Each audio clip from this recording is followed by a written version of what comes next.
Assalamualaikum warahmatullahi wabarakatuh. Alhamdulillah wassalatu wassalamu ala Rasulillah wa ala alihi wa ashabihi wa mawala. Para penonton yang dikasihi oleh Allah Subhanahu wa taala. Allah Subhanahu wa taala pernah menghantar wabak kepada Firaun dan pengikut-pengikutnya. Wabak yang Allah hantar kepada mereka ni bukan wabak-wabak yang biasa. Tapi wabak yang sangat dahsyat, mengerikan, bahkan menakutkan. Mungkin lebih menakutkan dibandingkan dengan COVID-19 yang kita hadapi pada masa ini. Kenapa saya katakan lebih menakutkan dibandingkan dengan COVID-19 yang kita hadapi pada masa ini? Walaupun kita tahu bahawa COVID ini menjejaskan ekonomi kita, tapi apabila kita berada dalam rumah, kita masih boleh selamat, insya-Allah. Kita masih boleh makan dan minum dengan selesa. Sementara wabak yang Allah hantar kepada Firaun dan pengikut-pengikutnya, mereka tak boleh hidup selesa di mana pun mereka berada selagi masih di Mesir tersebut. Bahkan apabila mereka sembunyi dalam rumah-rumah mereka, mereka pun juga tak aman. Keluar daripada rumah juga tak aman. Apa wabak yang Allah hantar kepada mereka? Disebutkan oleh Allah dalam Al-Quran, surah Al-A'raf, ayat 133. Kata Allah Subhanahu wa taala, fa arsalna alaihimut tufana wal jarada wal qummala wad dafadi'a wad dama ayatin mufassalatin fastakbaru wa kanu qauman mujrimin. Kata Allah Subhanahu wa taala, fa arsalna alaihimut tufan. Kami hantar mereka itu tufan, angin yang sangat kuat. Orang kalau dah berada dalam rumah, kalau angin kuat, dan ini menakutkan. Bukan setakat angin saja. Allah, angin itu pun ada membawa hujan yang sangat lebat sehingga membanjiri kawasan mereka. Kemudian Allah hantar kepada mereka jarad, iaitu belalang. Tahu belalang? Belalang ni kalau satu dua ekor mungkin tak nampak kesannya.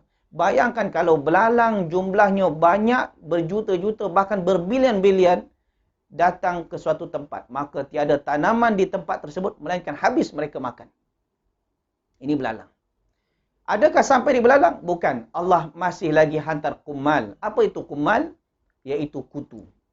Dan kita tahu bahawa kutu biasanya suka menggigit kita dan memakan darah kita. Kalau jumlah dia satu ekor, dua ekor mungkin tak nampak kesannya.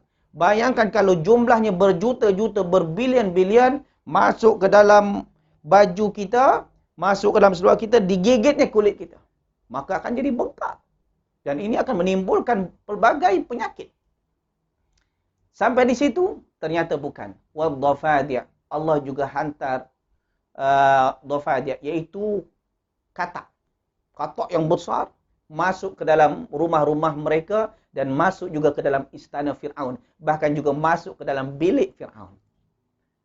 Bayangkan kalau katak yang besar masuk dalam bilik kita.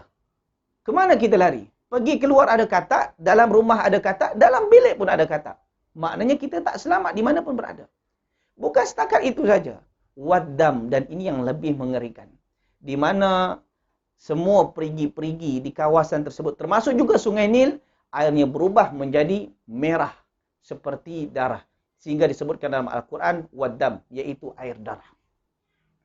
Kita sekarang, walaupun COVID-19, kita masih boleh minum dengan air yang bersih. Alhamdulillah. Nikmat dari Allah Subhanahu Wa Taala. Bayangkan kalau air yang ada di perigi-perigi kita, yang berada di sungai-sungai kita, kemudian berada di cawan-cawan kita semua, berubah menjadi merah. Saya rasa kita tak akan mampu untuk hidup. Dan inilah yang dialami oleh Fir'aun dan pengikut-pengikutnya. Allah hantar wabak ini sebagai ayat mufassalat, sebagai tanda kuasa Allah. Allah nak tunjukkan kuasa Allah Subhanahu wa taala kepada makhluk-makhluknya, manusia yang kerdil-kerdil ni. Yang sombong. Yang merasa besar. Merasa hebat. Padahal mereka kerdil. Fir'aun kerdil. Pengikutnya juga kerdil. Semua manusia dhaif, du'afa. Tapi merasa dirinya hebat. Jadi Allah Subhanahu wa taala hantar kepada mereka sebagai tanda kuasa Allah. Bahawa Allah tu hebat, Allah Maha Kuasa, Allah Maha Kuat. Kenapa Allah hantar wabak kepada mereka? Fastakbaru wa kanu qauman mujrimin. Kerana dua alasan. Mereka takbur dan mereka masih lagi bergelimangan dengan maksiat kepada Allah Subhanahu wa taala, kederhakaan kepada Allah Subhanahu wa taala.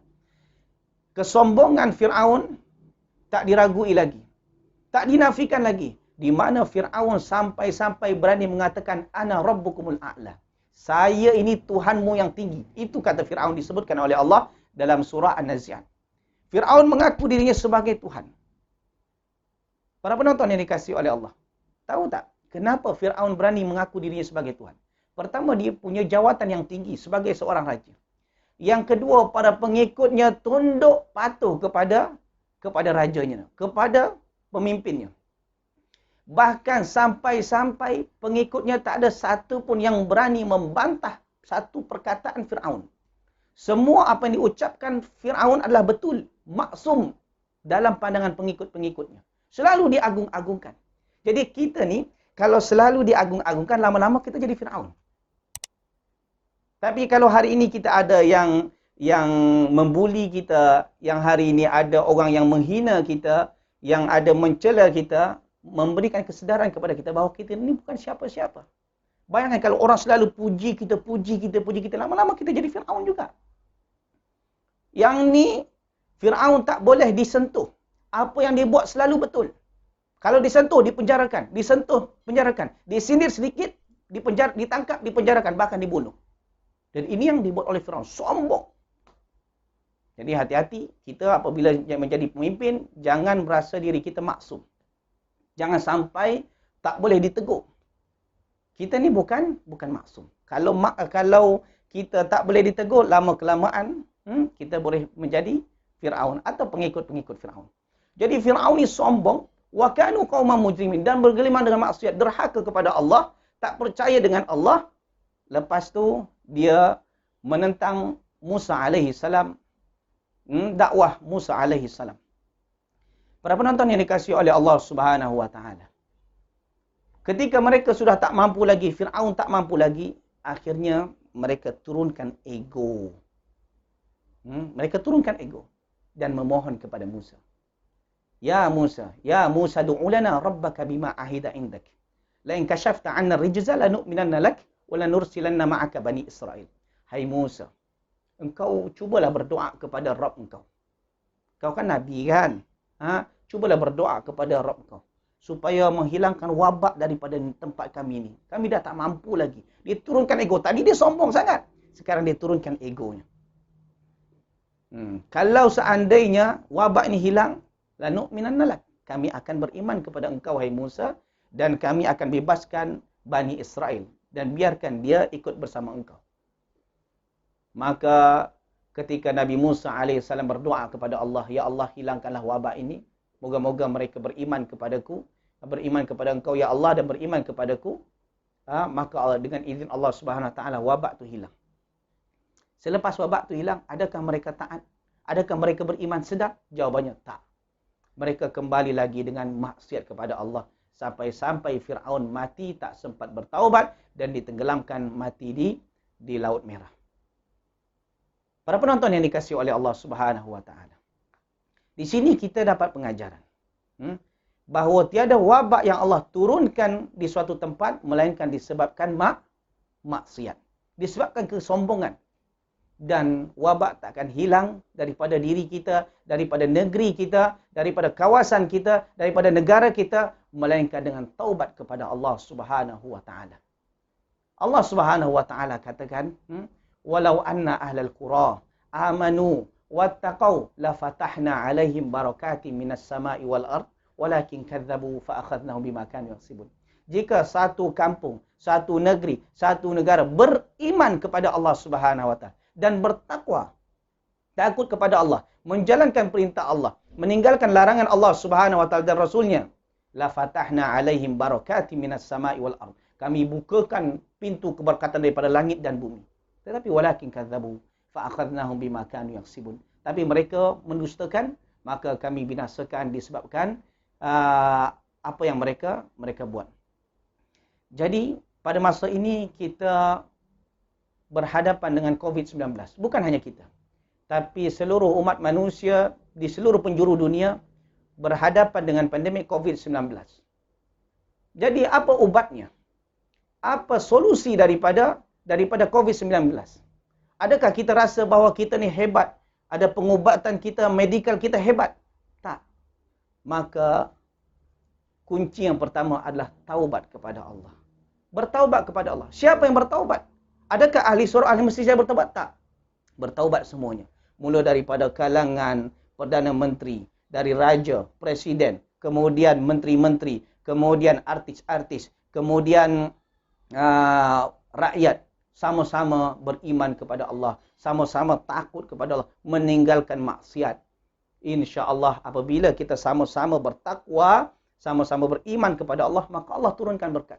Tapi apabila maksiat masih lagi memaharajalela di tempat kita, di kawasan kita, di negeri kita, bahkan siap dapat lesen lagi maksiat, maka jangan bermimpi untuk hilangnya wabak. Boleh jadi wabak ini akan berterusan sampai kita menghadap Rabb Jalla Jalaluh. Jadi jemaah yang dikasihi oleh Allah, para penonton yang dikasihi oleh Allah Subhanahu wa taala. Marilah kita sama-sama bertaubat kepada Allah. Kembali ke jalan Allah Subhanahu wa taala. Hanya itu yang jalan yang pertama, kunci pertama agar wabak ini hilang daripada negeri kita, daripada negara kita.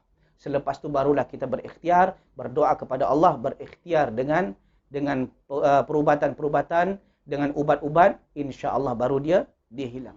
Jangan kita rasa bahawa segala sesuatu tu boleh hilang. Wabak ni boleh hilang hanya dengan vaksin. Wabak ni boleh hilang dengan ubat-ubat. Tak.